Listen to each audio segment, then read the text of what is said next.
Libya, Tunisia, Algeria and Morocco boast some of the richest and unique histories in the world.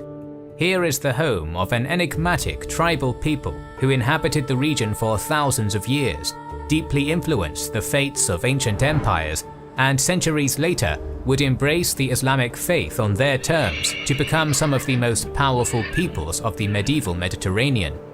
This latest showcase of the civilizations of Africa will be a two-part miniseries on the vibrant Berber peoples, with part 1 covering their ancient history to the introduction of Islam. The sponsor of today's video, Magellan TV, is the favorite documentary platform of Kings and Generals. We've been enjoying our Magellan TV subscription and hope that our viewers love it too. Magellan TV is a documentary streaming service run by filmmakers that has over 3,000 documentaries, among them hundreds of historical documentaries. If you want to learn more about Africa, Magellan TV has you covered. Leptis Magna, Rome in Africa, is a perfect intersection of Roman and African history, while Ancient Egypt, Life and Death in the Valley of the King is a fascinating and in-depth documentary on the tombs of the pharaohs. You can watch both anytime, anywhere, on your television, laptop or mobile device, and it's compatible with most devices. Our viewers can now take advantage of an exclusive offer, 30% off an annual membership. This gives you an entire year for less than $3.50 a month. Every documentary we've watched has been worth double that, and there are now 3,000 in the Magellan TV collection. This offer is available to returning users too. Simply click on the link in the description to claim your discounted annual membership today. Support our channel and do that at try.magellantv.com/kingsandgenerals. Start your free trial today. Broadly speaking, the Berbers are a people indigenous to a huge swath of land known as Tamazgha, which stretches from western Egypt to the Atlantic coast and penetrates deep past the Atlas Mountains into the Sahara Desert. Most of this region is incredibly inhospitable, save for the most densely populated portion along the fertile Mediterranean and Atlantic coastlines, known as the Maghreb. Never a single people, the Berbers were divided into many diverse tribes, whose cultures, dialects and social structures, although closely related to one another, differ from region to region. The title Berber is an exonym coming from the ancient Greek barbaroi, sharing the same root from which the word barbarian is derived. While Berber is still the most common nomenclature in the West, the Berbers refer to themselves with a variety of names in their native Afro-Asiatic languages, chief among them the Amazigh, a title which typically translates to the free people. We will use both names throughout this video. Over thousands of years, Amazigh society has been molded to thrive in the harsh desert environment. Traditionally, the majority of their tribes lived by driving flocks of livestock between pockets of oases in a semi-nomadic lifestyle. Many tribes took advantage of the fertile Mediterranean coastline to establish themselves as sophisticated agriculturalists, while others took to commerce, becoming intrepid camelback merchants who braved the trade routes of the Sahara for the gold of West and Central Africa. The ancestors of the Amazigh have been living throughout Tamazgha for at least 12,000 years. However, save for the enigmatic Tefineg script used by some tribes, the majority of ancient Berbers were non-literate. As a result, their pre-Islamic history is passed together through the external accounts of foreign empires.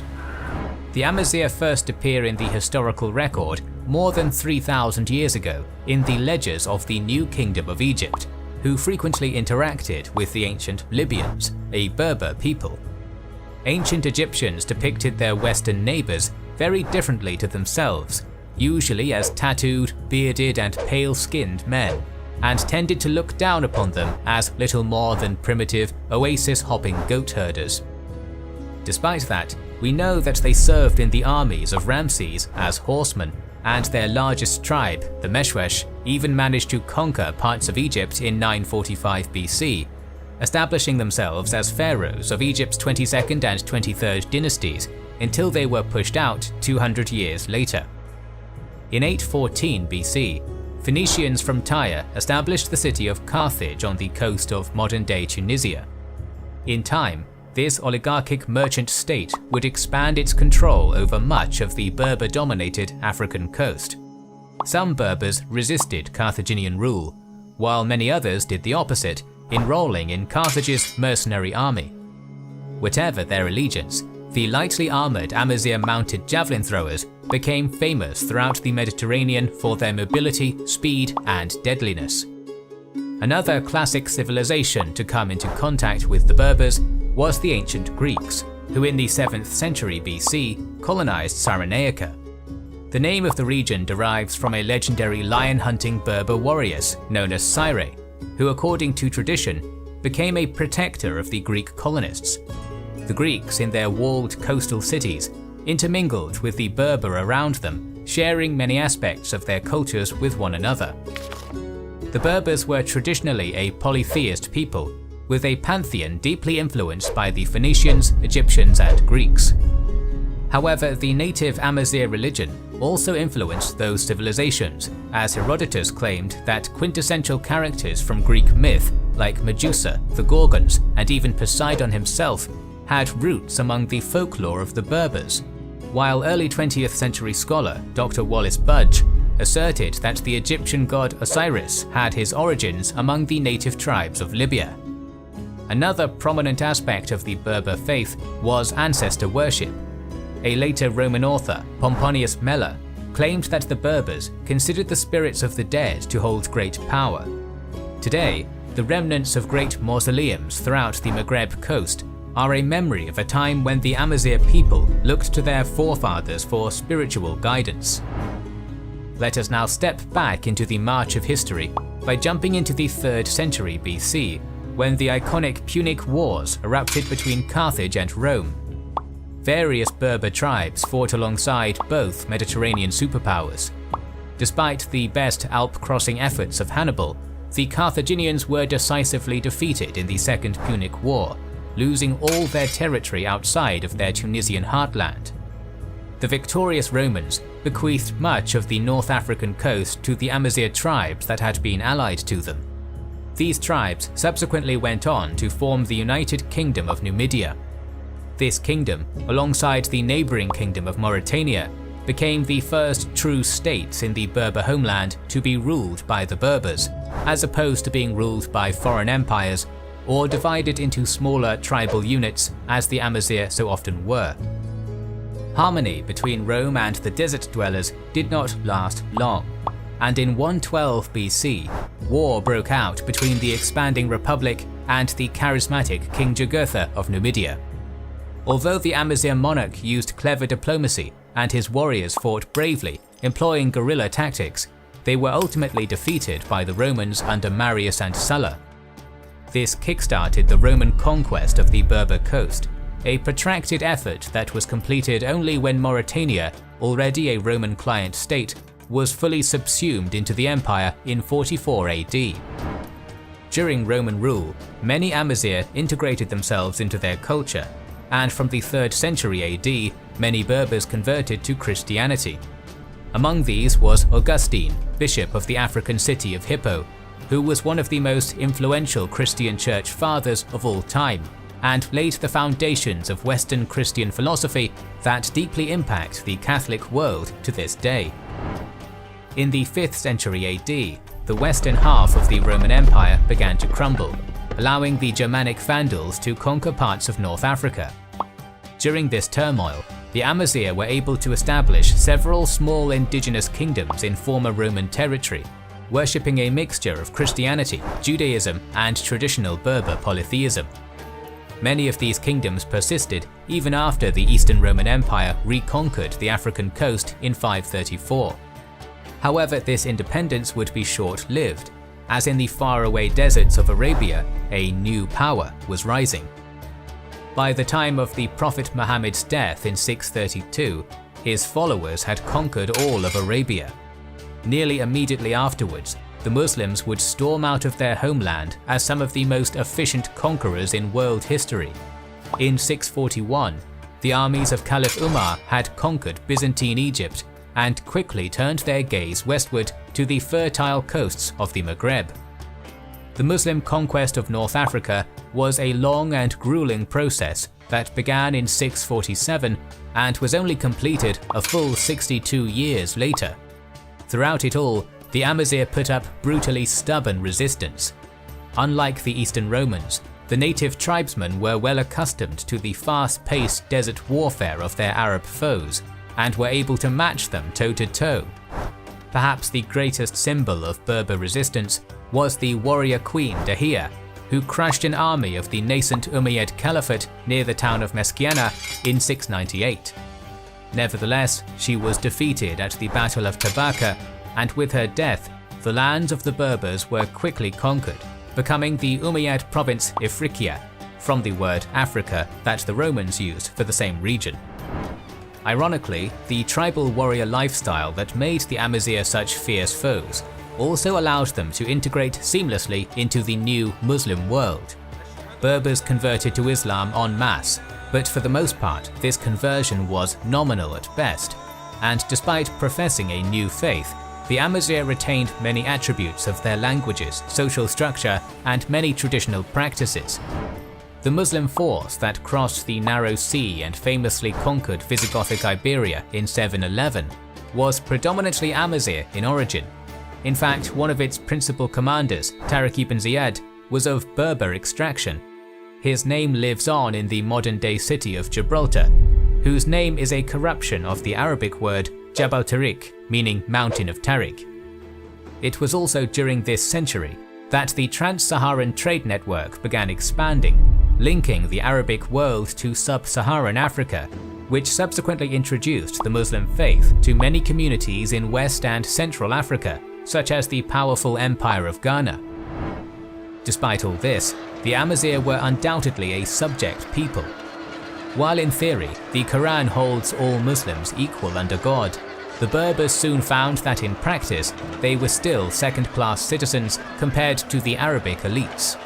For example, during the conquest of Iberia, Berber soldiers had been put in more dangerous theatres of battle, while the Arabs were often kept in reserve. Despite this, the Berbers often received less pay and war loot than their Arab comrades. Heavy taxation was another budding issue. Under the Pact of Umar, Jewish and Christian communities under Muslim rule were guaranteed safety, but in return had to pay a regular tribute known as the jizya or poll tax. The Amazigh were originally payers of the jizya, but as they converted to Islam, the amount of tax revenue coming from the western half of the caliphate began to dry up. To counteract this, Arab governors of the Umayyad province of Ifriqiya began imposing the poll tax on Muslim Berber converts, in direct violation of Islamic law. One such Arab governor was a man known as Yazid ibn Abi Muslim, who assumed control of the province of Ifriqiya in 720. Historians condemn Yazid as a pointlessly cruel man who treated his non-Arab subjects with contempt, even branding the hands of his Berber guardsmen. This was a step too far, and the Amazigh in Yazid's employ had him assassinated. The seeds of rebellion were further spread among the Berbers with the introduction of a sect of Islam known as Kharijism to the Maghreb coast. The Kharijites were hardline egalitarians. They rejected the nepotistic succession of caliphs that was based on ancestral kinship with the Prophet Muhammad, believing that any man, regardless of descent or social status, could rule the Muslim world so long as he was uncompromisingly pious and just. They even proclaimed that, should he be holy enough, they would even accept the rule of an Abyssinian slave with a slit nose. However, the most committed belief of the Kharijites was that if a Muslim ruler should fall to corruption and sin, it was not only their right, but their God-given duty to rise up in rebellion against them. As one can imagine, the passionate message of the Kharijites captured the imagination of many a Berber firebrand, who saw embracing it as a means to spiritually justify a holy war against their Arab oppressors. The ball finally got rolling in 739, when the Gomara, Bagwata and Miknasa tribes of western Morocco rebelled against the Umayyad Caliphate. They selected an Amazigh man named Maysara al-Metgari to be their leader, a man who, according to tradition, had previously been a lowly water carrier. They waited until the local Umayyad general Habib ibn Abi Ubaidah sailed northwards to lead an expedition against Byzantine Sicily, and upon his departure shaved their heads in Kharijite fashion, bound Quranic scriptures to their spears, and marched out for battle. The great Amazigh revolt had begun. Soon it spread across the deserts of the western Maghreb. The city of Tangiers quickly fell to al-Mutghari's rebel army, who executed its Umayyad governor Umar al-Muradi, a detested man whose tribute policies had previously been bleeding the Amazigh dry. The rebels then carved a path of destruction from the Strait of Gibraltar to the Sus Valley, toppling Umayyad garrisons along the way, while more and more Berber tribes joined the cause. However, a column of elite Arab cavalrymen, made up of the aristocratic elites of Ifriqiya, clashed with the rebels in the outskirts of Tangiers, halting their advance and forcing al-Mutghari to pull his armies back to Tangiers proper. Condemned for his cowardice, al-Mutghari was deposed and executed by the Berber chieftains, and was replaced with Khalid ibn Hamid al-Zanati, the charismatic chieftain of the Zanata tribe. Khalid was declared the Caliph in a direct challenge to the authority of the Umayyad Caliph, and immediately went back on the offensive. In the winter of 740, his army met the Arab cavalry in a pitched battle at the Shalaf Valley, utterly crushing them and killing 10,000 Umayyad soldiers. This was a massive victory for the Amazigh, as the flower of Arabic nobility in the western Maghreb had been utterly decimated, and the remaining Umayyad forces in the region were in complete panic. Finally, having heard of this uprising, Umayyad general Habib ibn Abi Ubaidah abandoned his Sicilian campaign in a hurry. He returned to the Maghreb, where he garrisoned Tlemcen and sent a plea for reinforcements. When word reached Caliph Hisham of the disaster in the west, he is said to have exclaimed the following about the rebels: "By God, I will most certainly rage against them with an Arab rage, and I will send against them an army whose beginning is where they are, and whose end is where I am." The Caliph dispatched a relief force of 30,000 Syrian Arabs to reinforce the African Arab forces in Tlemcen, who had mustered some 40,000 men. Before long, an army of 70,000 was looking westward, ready to retake the land lost to the rebels. However, the joining of these two armies did not go swimmingly. The Syrian and African Arabs were of northern and southern Arabian heritage respectively, and ancient pre-Islamic tribal rivalries permeated between them.